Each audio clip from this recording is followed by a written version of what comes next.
Lúcia, boa tarde a todos, os queridos irmãos.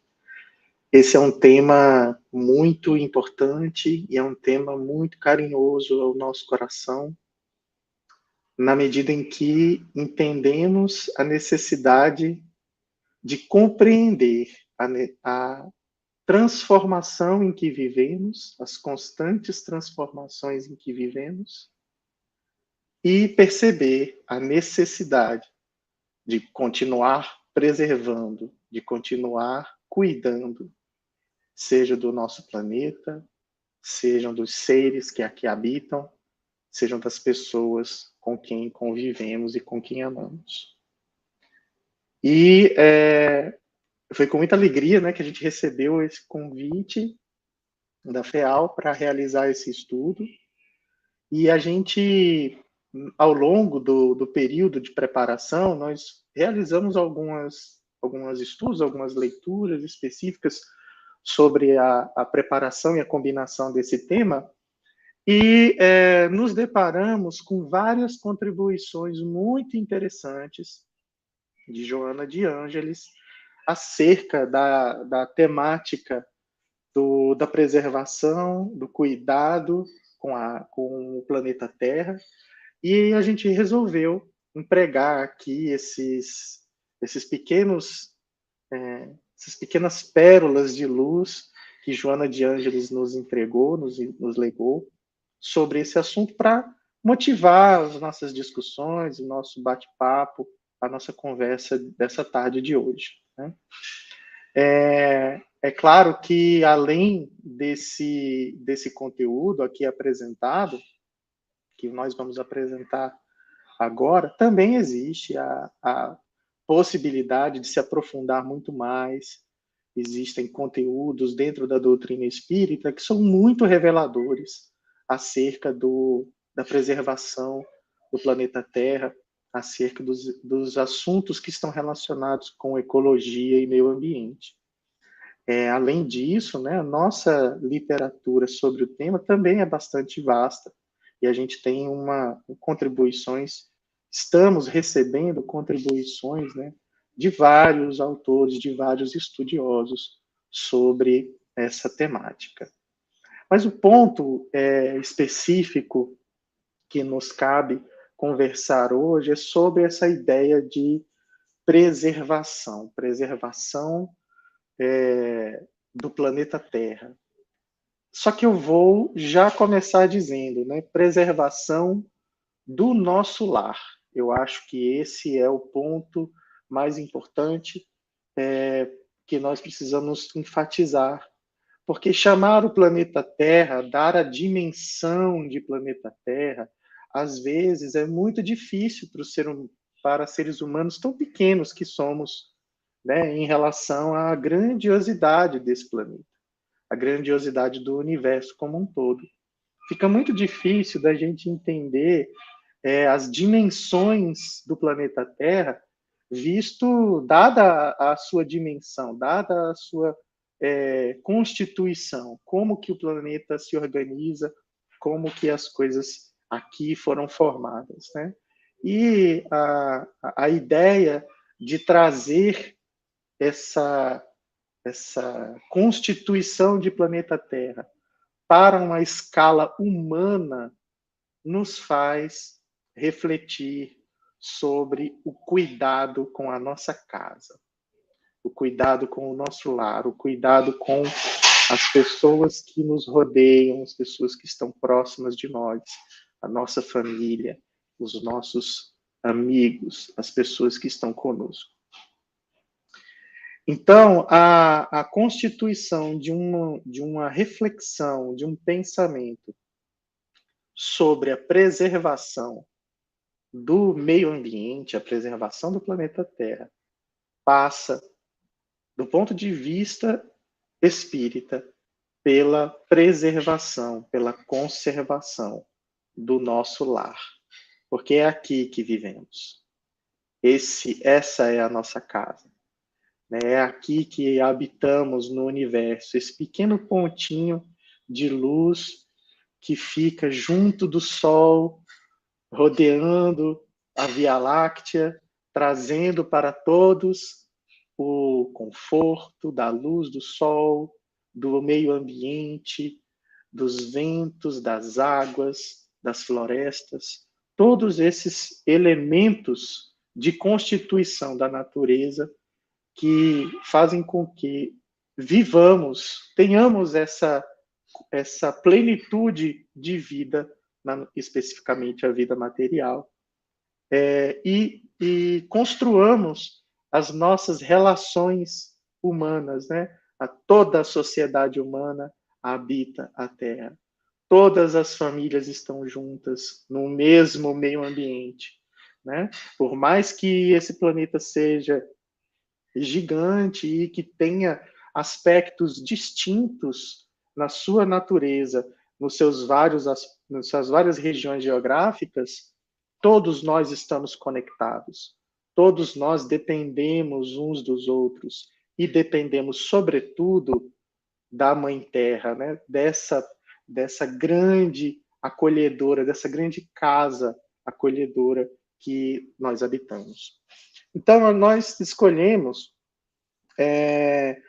fazer algumas reflexões sobre passagens da obra de Joana de Ângeles e lembrando a todos, convidando a todos para que, na medida do possível, estudem essas obras, porque a simples apresentação aqui numa palestra de trechos das obras não falam totalmente sobre o conteúdo abordado. A gente vai trazer alguns trechos, mas o trecho isolado, ele não representa sozinho o conhecimento sobre essa passagem, né? Sobre as coisas que estão sendo abordadas nos livros, especificamente. Então, o nosso papel enquanto espíritas, né? Espíritas que buscamos amarmos-nos uns aos outros e instruirmos uns aos outros, né? Isso faz parte dessa construção de elementos que farão com que nós possamos entender muito mais, nós possamos compreender muito mais o nosso papel e as nossas capacidades e habilidades no desenvolvimento de nosso progresso, de nossa evolução. Então, para a gente começar aqui, a gente tem a passagem de Joana de Ângeles no livro O Homem Integral, ainda no início do livro, lá no seu capítulo 1, quando ela fala assim: a agressão ecológica em forma de violência cruel contra as forças mantenedoras da vida demonstra que o homem, em nome de sua liberdade, destrói, mutila, mata-se, por fim, não saber usá-la conforme seria de desejar. Né? Joana de Ângeles nos faz aqui uma advertência muito séria sobre a posição em que estamos assumindo quando nos colocamos em uma posição muitas vezes violenta em relação à natureza, em relação ao meio ambiente. E aí a gente percebe, né, um dilema muito forte que vivemos nos nossos tempos. Né? Ou nós permanecemos no orgulho e no egoísmo que nos convida a essa lógica de consumo, de degradação, de violência contra o meio ambiente, ou nós reformulamos os nossos propósitos em torno do amor ao próximo e à natureza para continuar e prosseguir evoluindo na Terra. Isso é uma coisa que é muito importante de ser destacada, que a Terra ela não precisa do homem. É o homem que precisa da Terra. Né? A gente já conhece vários estudos de especialistas na área do meio ambiente falando dos perigos que estão relacionados à ação humana e como a ação humana pode comprometer aspectos da nossa própria vida.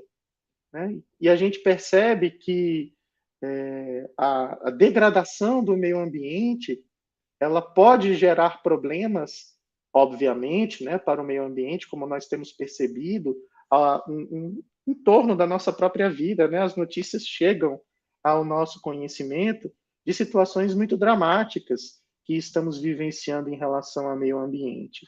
Mas é importante que a gente diga que se acontecer algum tipo de cataclismo, alguma coisa assim, que é algo que nós não acreditamos que seja possível de acontecer, mas que a Terra vai prevalecer. A natureza ela vai continuar independente dos seres humanos.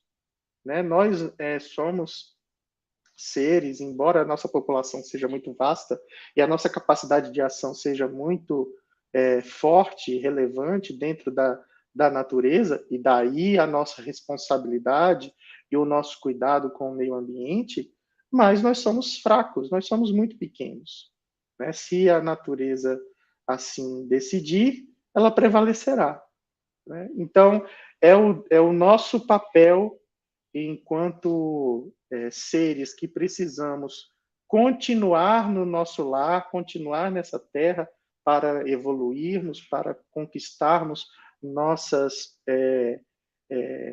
realizarmos nossas conquistas morais, nossas conquistas intelectuais, precisamos permanecer na terra, construindo e preservando.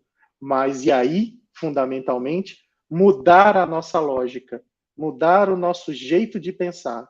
Se eu permaneço no orgulho, se eu continuo no egoísmo, e se esses sentimentos fazem com que eu me desenvolva uma lógica que seja cruel com a natureza, que seja violenta de alguma forma, que degrade a natureza de alguma forma, então essa responsabilidade eu vou precisar assumir. Não só nas consequências materiais e físicas que esse equívoco moral provocará, mas também nas consequências espirituais. Né? A nossa consciência será chamada à responsabilidade. Nós mesmos faremos a construção de elementos de lógica novos, renovados, ampliando a nossa consciência. E aí perceberemos a necessidade de corrigir esses equívocos. No livro Dias Gloriosos, lá no capítulo 9, a Joana de Ângeles ela fala assim: a vida é trabalhada por um princípio de ética divina que não pode ser manipulada ao prazer da insensatez, sem que isso não decorram consequências imprevisíveis para os seus infratores. Então, essa frase, eu considerei essa frase muito forte, muito direta, relacionada a esses aspectos de consciência sobre a preservação do planeta Terra, né? A ideia de que temos um princípio ético que não pode ser manipulado ao prazer da insensatez. Essa frase ela é muito forte e ela nos traz a compreensão de que, embora a Terra prevaleça sobre o homem, devemos ser os guardiães da natureza. Nós temos a responsabilidade da inteligência que nos foi dada. Nós temos a responsabilidade e o compromisso com a consciência de seres espirituais que somos, de seres conscientes que somos, quanto à preservação, quanto ao cuidado que temos que ter com tudo na vida, sobretudo com a vida desse organismo maior que é o planeta Terra. Né? Então, entender que todas as condições de construção do planeta Terra, tudo está organizado de uma forma muito específica, muito equilibrada, muito harmonizada. E quanto mais nós estudamos, quanto mais nós avançamos, quanto mais nós conhecemos sobre a natureza, mais importante é a construção desse pensamento de cuidado, né? De guardar. Então, sermos efetivamente os guardiões da natureza é uma posição cristã, é uma posição espírita. E isso se desdobra para os vários aspectos de nossas vidas. Né? Quanto mais inteligentes e moralizados formos, maior será o nosso papel na obra como criadores, como co-criadores do universo. Então, quando nós organizamos uma lavoura de uma maneira sustentável, para que os recursos da terra possam ser dinamizados, possam ser construídos, cuidando e preservando o meio ambiente, eu estou assumindo esse papel de co-criador. Eu estou assumindo um papel de guardião da natureza, porque eu sei que se eu não desenvolver de forma equilibrada os recursos da terra, esses recursos serão exauridos, eles irão se extinguir. E se eu perder isso, eu não terei sustentabilidade. Aí a gente pode falar de vários aspectos de sustentabilidade, né? E mais para frente a gente vai tocar um pouco mais nesse assunto. Mas essa ideia de cocriação, e esse exemplo da lavoura é apenas um deles, porque todos os aspectos da vida humana estão diretamente vinculados à natureza, não nos enganemos em relação a isso, né? Muitas vezes, viver na cidade pode parecer viver distante da natureza, mas não. Nós estamos completamente conectados e necessitados de natureza em todos os aspectos de nossas vidas, absolutamente todos os aspectos.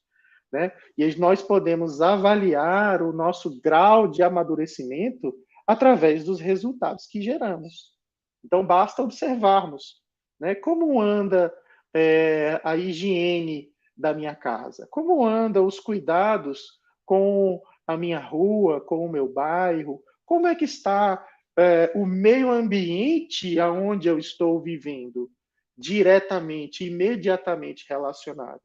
Então, isso faz parte desses cuidados com a natureza. Né? Muitas vezes nós nos equivocamos achando que a grande contribuição para a preservação da natureza será dada nas florestas, ou nos mares, ou nas geleiras, ou nos lugares onde a natureza ela é obviamente pujante. Mas nós precisamos entender que o papel do cidadão, o papel do ser cristão, que entende Jesus como modelo e guia e que estuda a doutrina espírita para a preservação e o exercício das leis morais, vai, consequentemente, pela própria lógica do seu raciocínio, pela própria construção de sua fé baseada nesse raciocínio, vai construir uma lógica de preservação e de cuidado. E esse cuidado ele tem que acontecer desde os pequenos elementos até os grandes exercícios, até as grandes atitudes. Né? Então, nós, enquanto cidadãos, e estamos presentes dentro de uma comunidade, dentro de uma sociedade, somos agentes naturais de preservação do meio ambiente.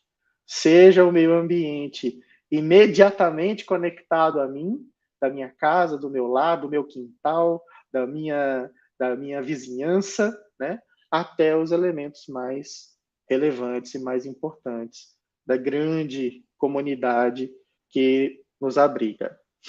Então, nós seremos percebidos, entendidos, vistos, através dos resultados que geramos. Então, esse amadurecimento é preciso ser estabelecido em nossa consciência. Nós precisamos criar elementos de preservação em todas as nossas ações. Então, e isso passa muito fortemente pelo consumismo. Será que nós estamos respeitando a lei do necessário e do supérfluo? Será que nós estamos compreendendo o que é realmente necessário para para que eu possa viver em paz, em relação ao que é abundante ou em relação ao que é desnecessário ou supérfluo? Isso é uma reflexão que nós precisamos compreender e ela passa sensivelmente por esses elementos de preservação.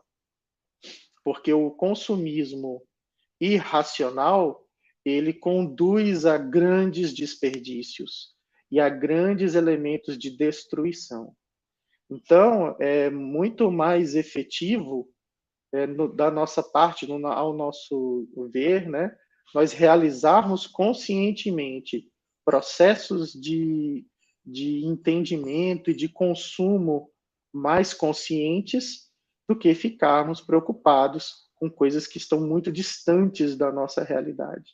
Então, aproximarmos essa distância e essa construção de elementos de preservação faz parte desse nosso amadurecimento.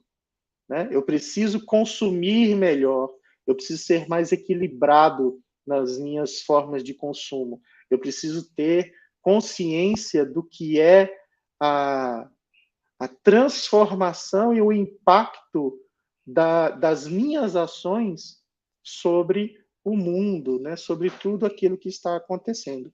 Por isso que o consumo consciente, ele é talvez uma das principais atitudes que nós possamos iniciar agora, imediatamente, para auxiliar na preservação do planeta Terra. E eu acho que essa atitude, ela gera grandes contribuições, ela gera grandes resultados, na medida em que eu passo a exigir menos de matérias-primas do planeta, à medida que eu passo a exigir menos esforço para construir as coisas e ter as coisas, e assim gerar poluição, gerar consequências mais danosas para o meio ambiente.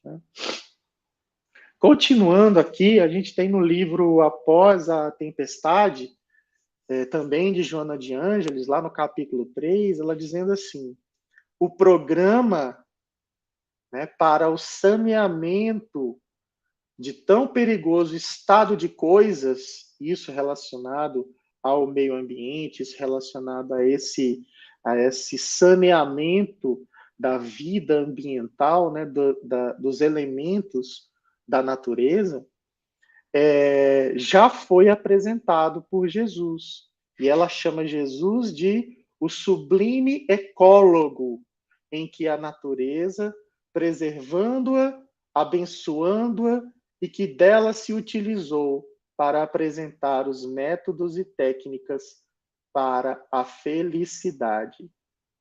Isso é uma frase bastante impactante, onde ela apresenta essa ideia de Jesus como sublime ecólogo, muito interessante nisso, sublime construtor, desse nosso orbe, desse planeta tão bonito que nos abriga.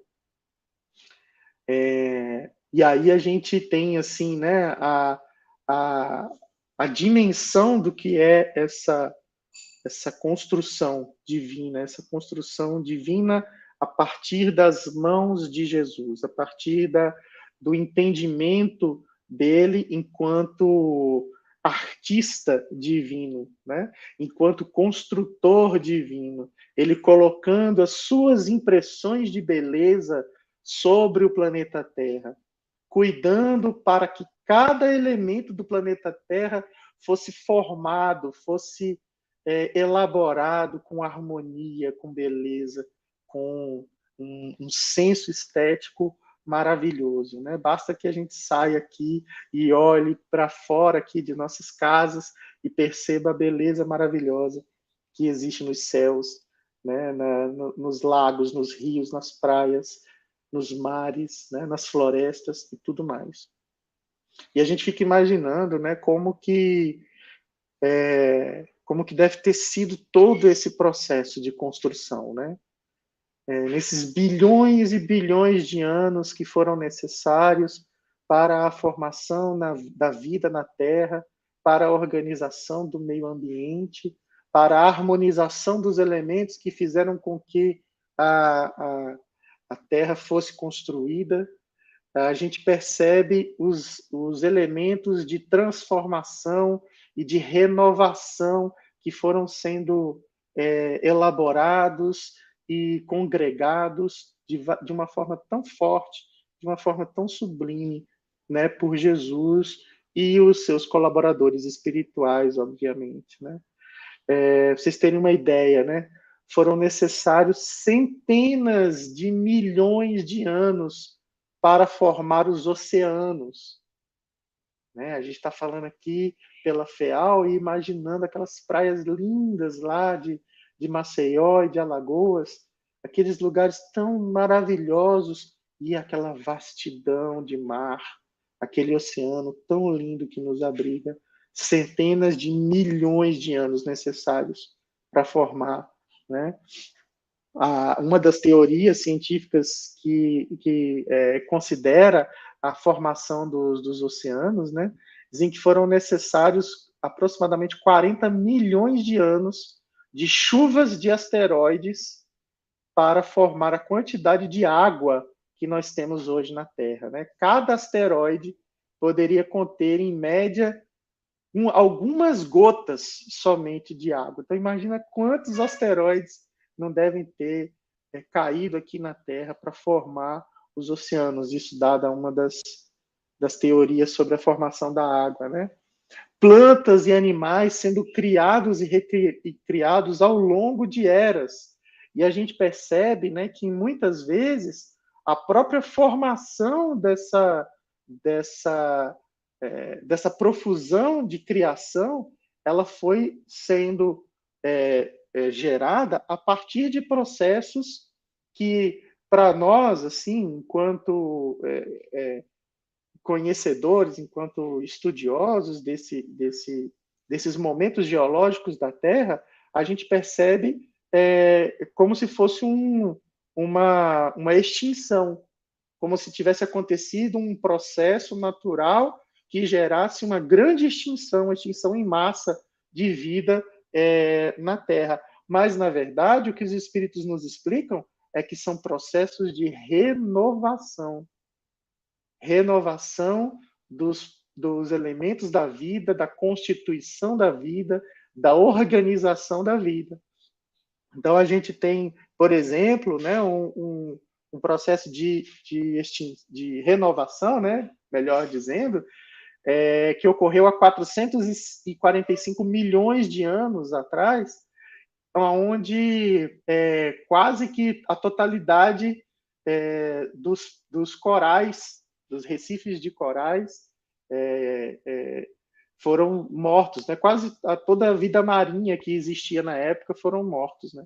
Mas aí, logo depois disso, ocorreu o surgimento dos peixes ósseos e dos moluscos, né? Dos polvos, das lulas, e por aí vai. Aí, logo depois, quer dizer, logo depois não, muito tempo depois, 359 milhões de anos atrás, aconteceu a extinção dos corais, né? E desses peixes, e aí depois disso formaram-se novos peixes, novos répteis, novas florestas tropicais, novos pântanos, e a vida se tornou um pouco mais complexa.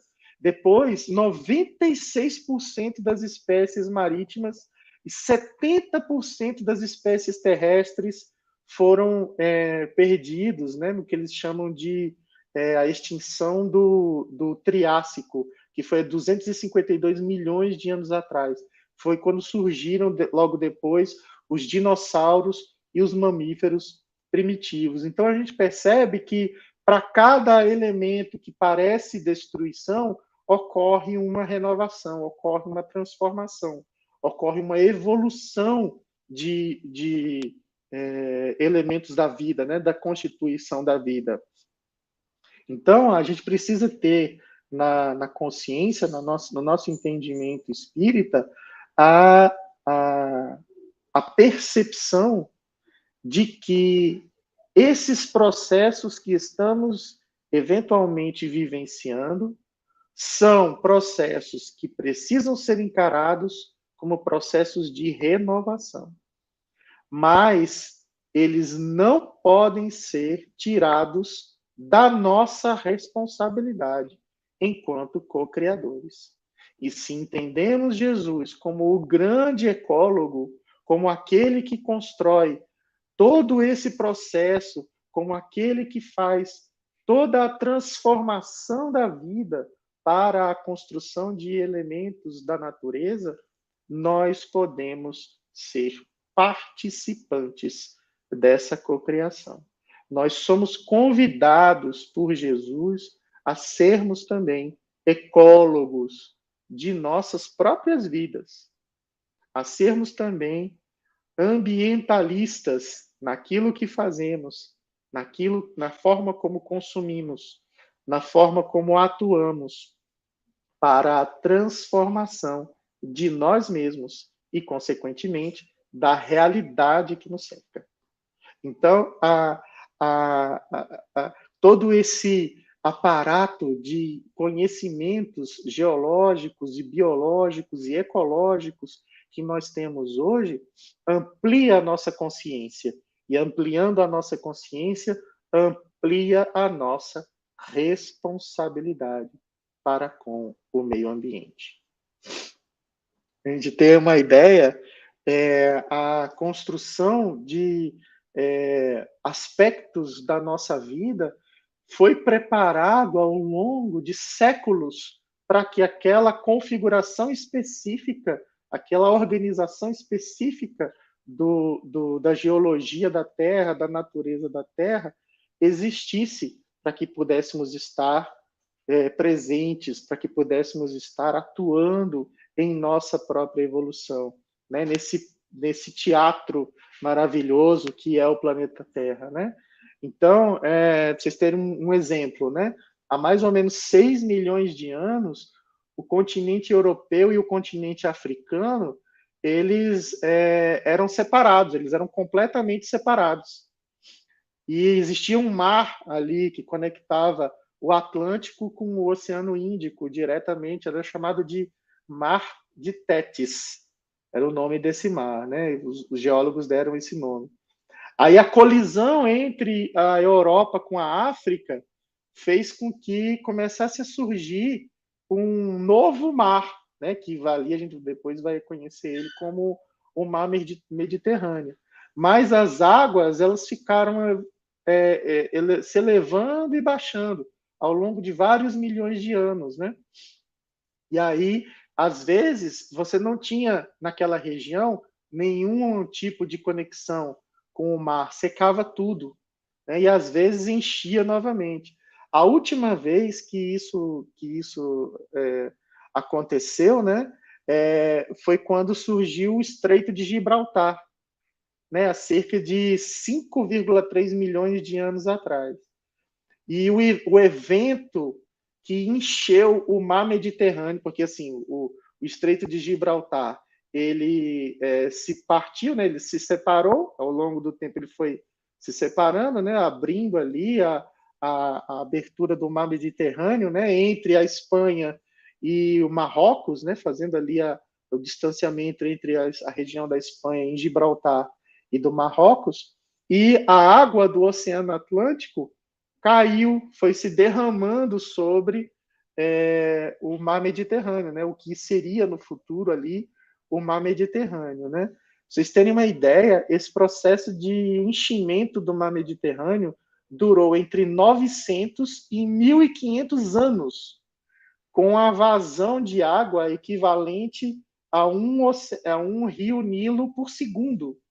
O volume de água de um rio Nilo por segundo, durante 900 anos, pelo menos, para poder encher o mar Mediterrâneo.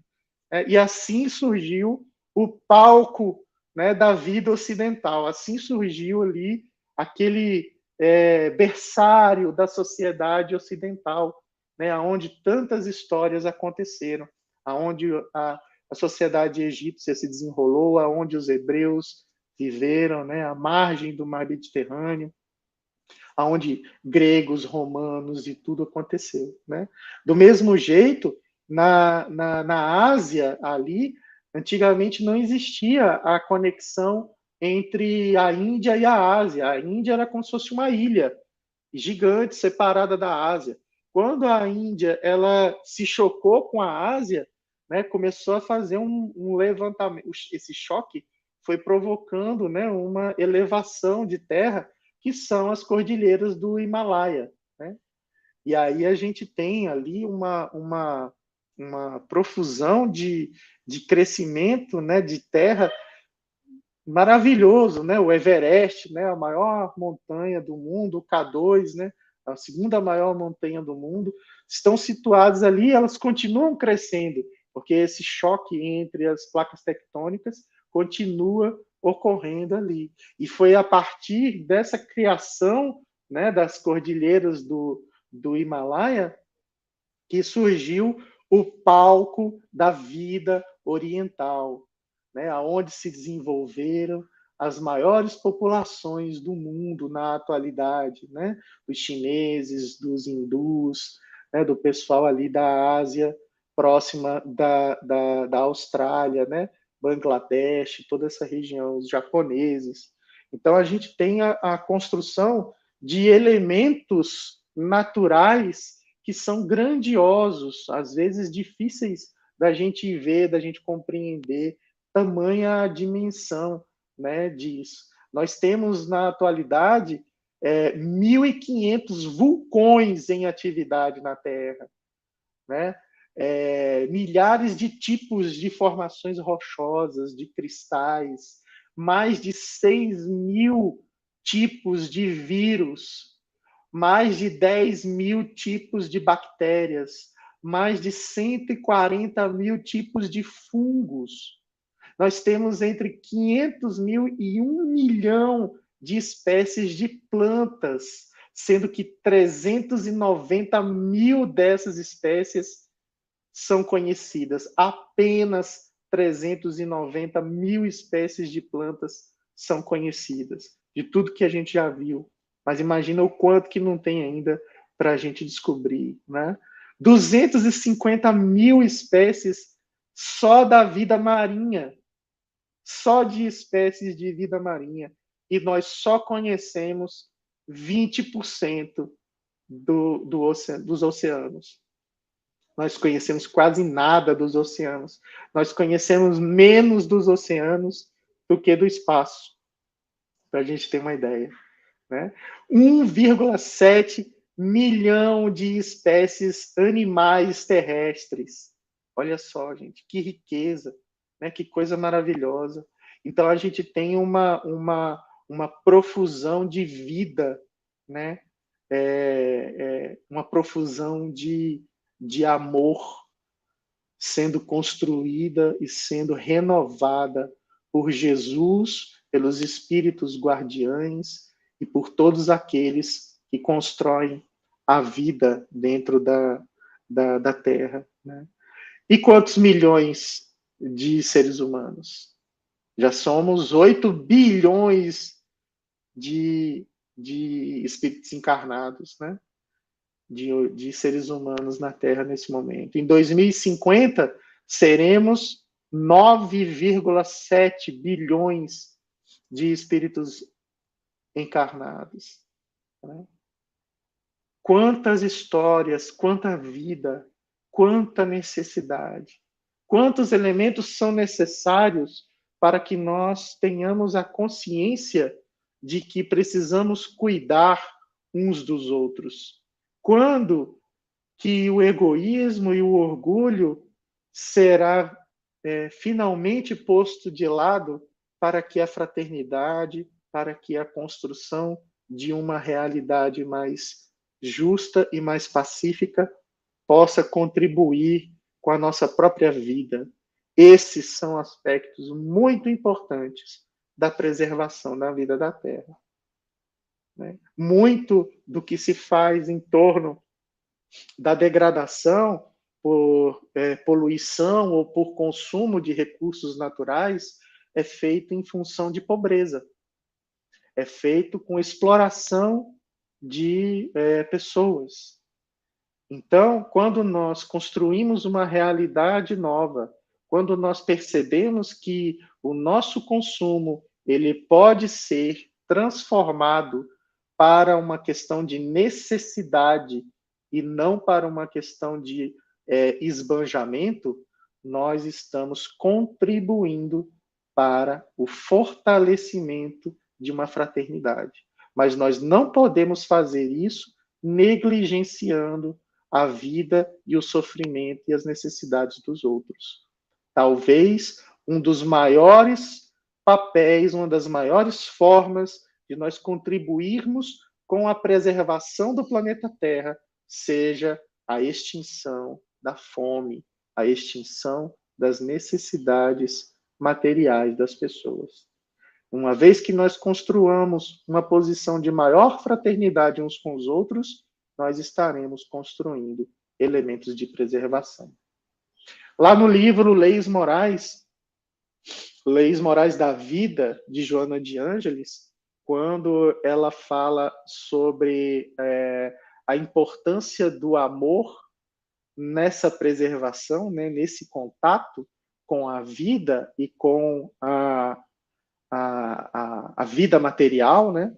Ela diz: ama, portanto, pelo caminho quanto possas, ama plantas, ama os animais, ama, sobretudo, os homens, e te descobrirás, por fim, superiormente amando a Deus. Então, ela nos dá aqui uma escala, né, de construção desse amor para que nós tenhamos uma percepção mais ampliada do que é esse amor divino. Né? Perceber o amor de Deus é, antes de tudo, amar as plantas, amar os animais, amar a própria humanidade. Né?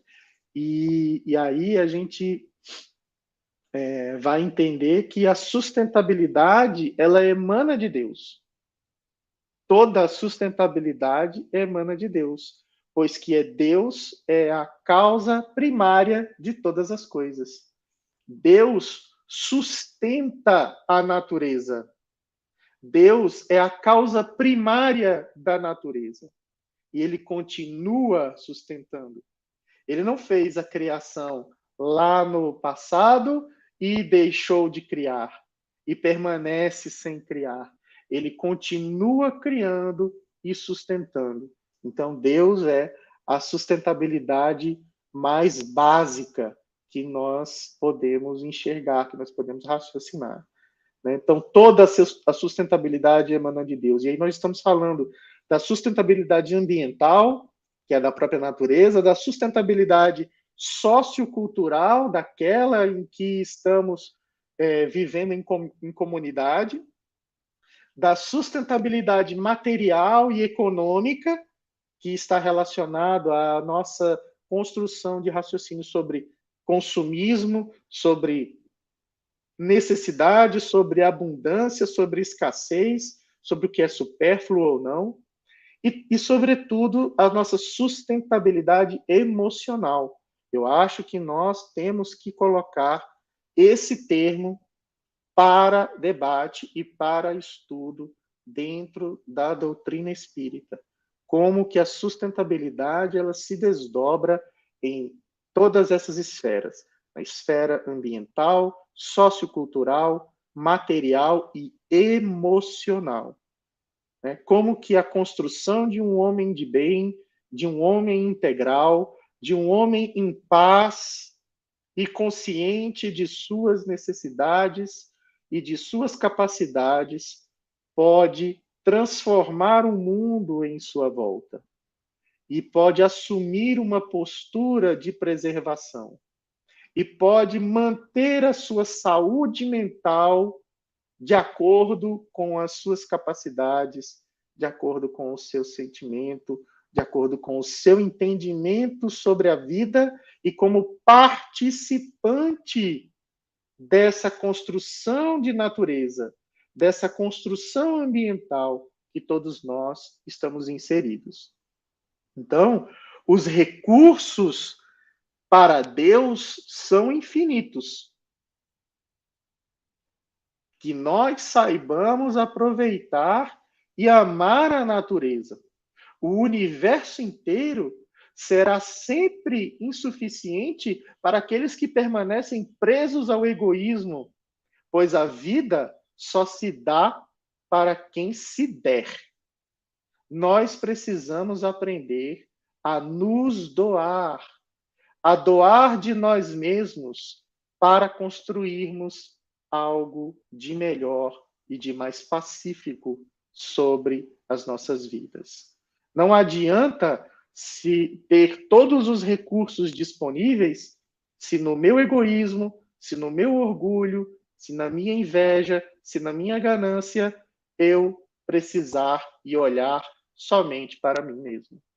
E eu consumir tudo. É por isso que eu estou dizendo, às vezes, o universo inteiro, ele será insuficiente.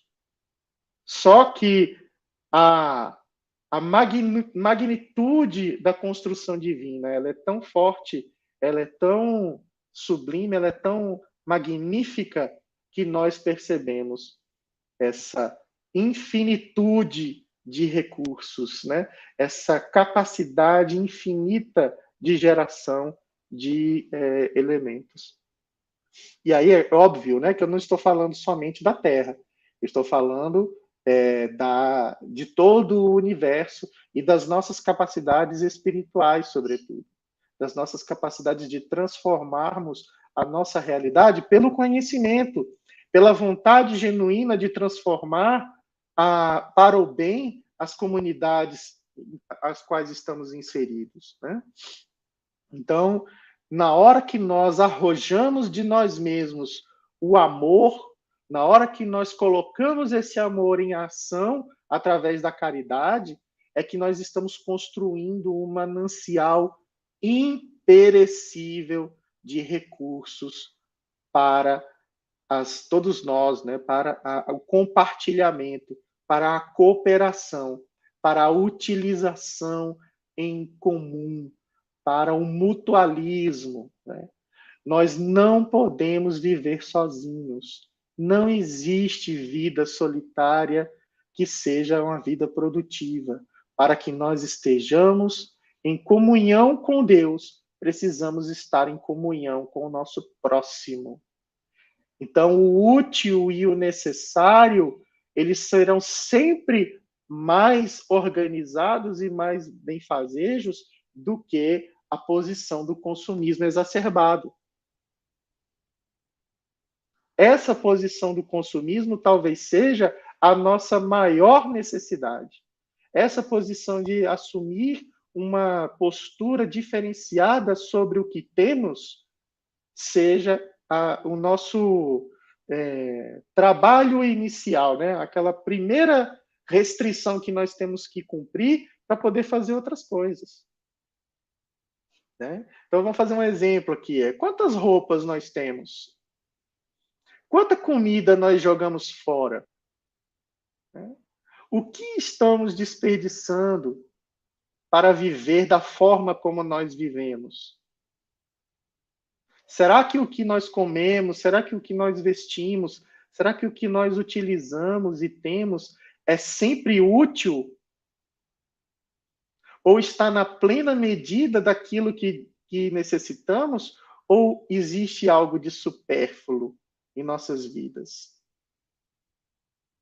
Então, cuidar da natureza e consumir com amor é uma posição cristã, exemplificada por Jesus. Porque foi assim que ele fez. E é com o amor que nós também podemos segui-lo. É com o amor que nós podemos multiplicar os pães e os peixes. Né? Então, essa benevolência no agir e no ter, ela é uma postura de um consumismo benevolente, ou um consumismo que tem uma consciência ambiental e ecológica, né? A indulgência no conviver. Será que nós temos a capacidade de entender o outro da maneira como ele precisa ser entendido, com a empatia que ele precisa ter para ser compreendido? Então, ser benevolente no consumir não nos torna melhores que os outros. O que temos por dentro dita a forma como criamos o nosso habitat, dita a forma como nos apresentamos por fora. O amor em ação, a caridade, é a fonte de criação de boas vibrações, que, por sua vez, torna a vida mais plena. As flores também precisam de sorrisos. Conscientizar é convidar ao caminho, é julgar sem fazer com que esse julgamento se transforme em sentença. Aliás, poderíamos até dizer que julgar em si é uma ilusão devastadora. Condenar é condenar-se ao presídio do próprio ego. Os nossos hábitos são apenas formas de nossa expressão. Mas olhar isso no outro é dar conta da administração do outro, e isso é um equívoco. Nós precisamos dar conta da nossa administração. Nós precisamos observar as nossas necessidades. Então, segregar alguém por uma postura ou outra, por falta de humildade, pode destruir o campo que Jesus está semeando. Nós precisamos manter a indulgência como uma postura de convivência e de construção ecológica para que construamos em torno de nós mesmos uma posição agregadora, porque a natureza ela é assim. A natureza ela é sempre agregadora. E por fim, meus irmãos, a ideia do perdão. O perdão é um estado na natureza, porque perdão não é uma sentença de absolvição que damos para alguém. Nós não somos magnânimos. Nós não somos os juízes dos outros. Então, o nosso perdão não é uma posição do nosso juizado, não é uma posição de absolvição para com relação ao outro. O perdão é apenas uma condição natural de permanecer doando. É daí que vem o termo, perdonare. Permanece doando, permanece caminhando, apenas continue. Deixe qualquer extinção no passado. O que ocorreu não voltará. Apenas siga em frente e deixe o novo surgir em você. Mesmo que muito tenha sido perdido, ainda há tudo a se construir. O futuro será o que nós fizermos dele no presente. Então, nós precisamos agir no presente. Perdoar é exatamente isso. Continuar agindo no presente. Continuar doando agora e incessantemente. Se nós queremos ser seguidores do Mestre Jesus, precisamos aprender a lição de amar os nossos inimigos. Mas ainda é importante que tenhamos a percepção de que se nós somos espíritas, nós temos a condição de nos transformarmos. Porque se conhece o verdadeiro espírita pela sua sincera vontade de transformação. A natureza só está em constante renovação, porque ela não se apega nem a ódio, nem a remorso, nem a dúvida e nem ao desânimo. O perdão é a ferramenta de construção constante do meio ambiente.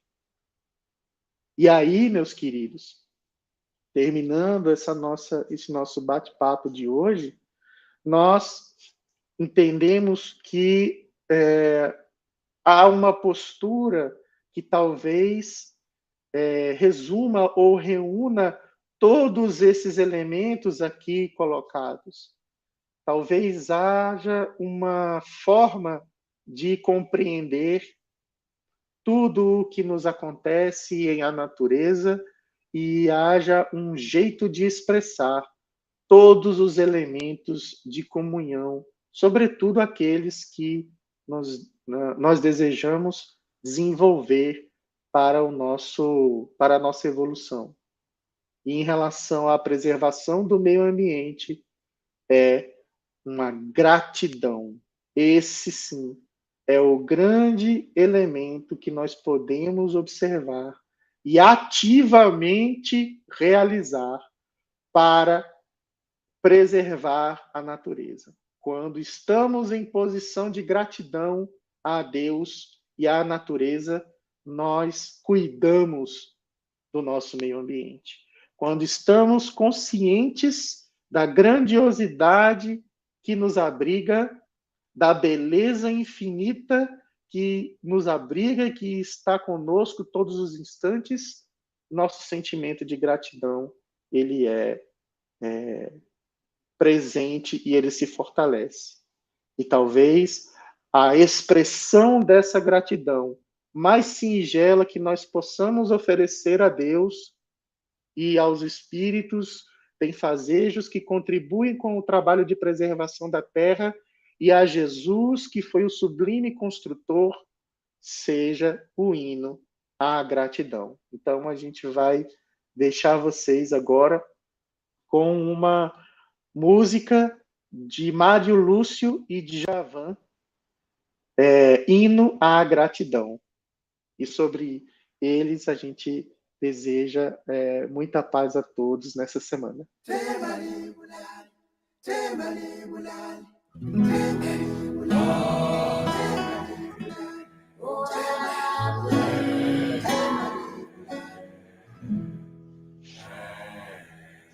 Quero ser grato pela manhã e pela noite. Quero ser grato pelo calor e pelo frio. Quero ser grato pelo que Deus deu, pelo que me tirou. Quero ser grato pelo ser fêmea, pelo ser macho. Quero ser grato. Quero ser grato pela água pura e pela sede. Quero ser grato pelo que existe, pelo que não. Quero ser grato pelo teu ser, pelo ser teu. Quero ser grato pelo amor à luz, pela penumbra. Quero ser grato. Quero ser grato pelos ventos e tempestades. Quero ser grato pela escassez e pela bonança. Quero ser grato Quero ser grato. Quero ser grato pela leitura e pela escrita. Quero ser grato pelos acertos e pelos erros. Quero ser grato. Quero ser grato. Quero ser grato pelos bons anjos, pelos demônios. Quero ser grato pelo teu amor, pelo desamor. Quero ser grato pelo que é do chão, pelo que é do céu. quero ser grato pelo fim ser apenas humano. Quero ser grato. Quero ser grato pelo dia D, pela hora H. Quero ser grato pelos amigos, pelos inimigos. Quero ser grato pela boa fé, pelo tom fá. quero ser grato pela clara lua e pelo sol. Quero ser grato. Quero ser grato pela tez branca, pela tez negra. Quero ser grato pelo que é sim, pelo que é não. Quero ser grato pela leveza, pela pena. quero ser grato.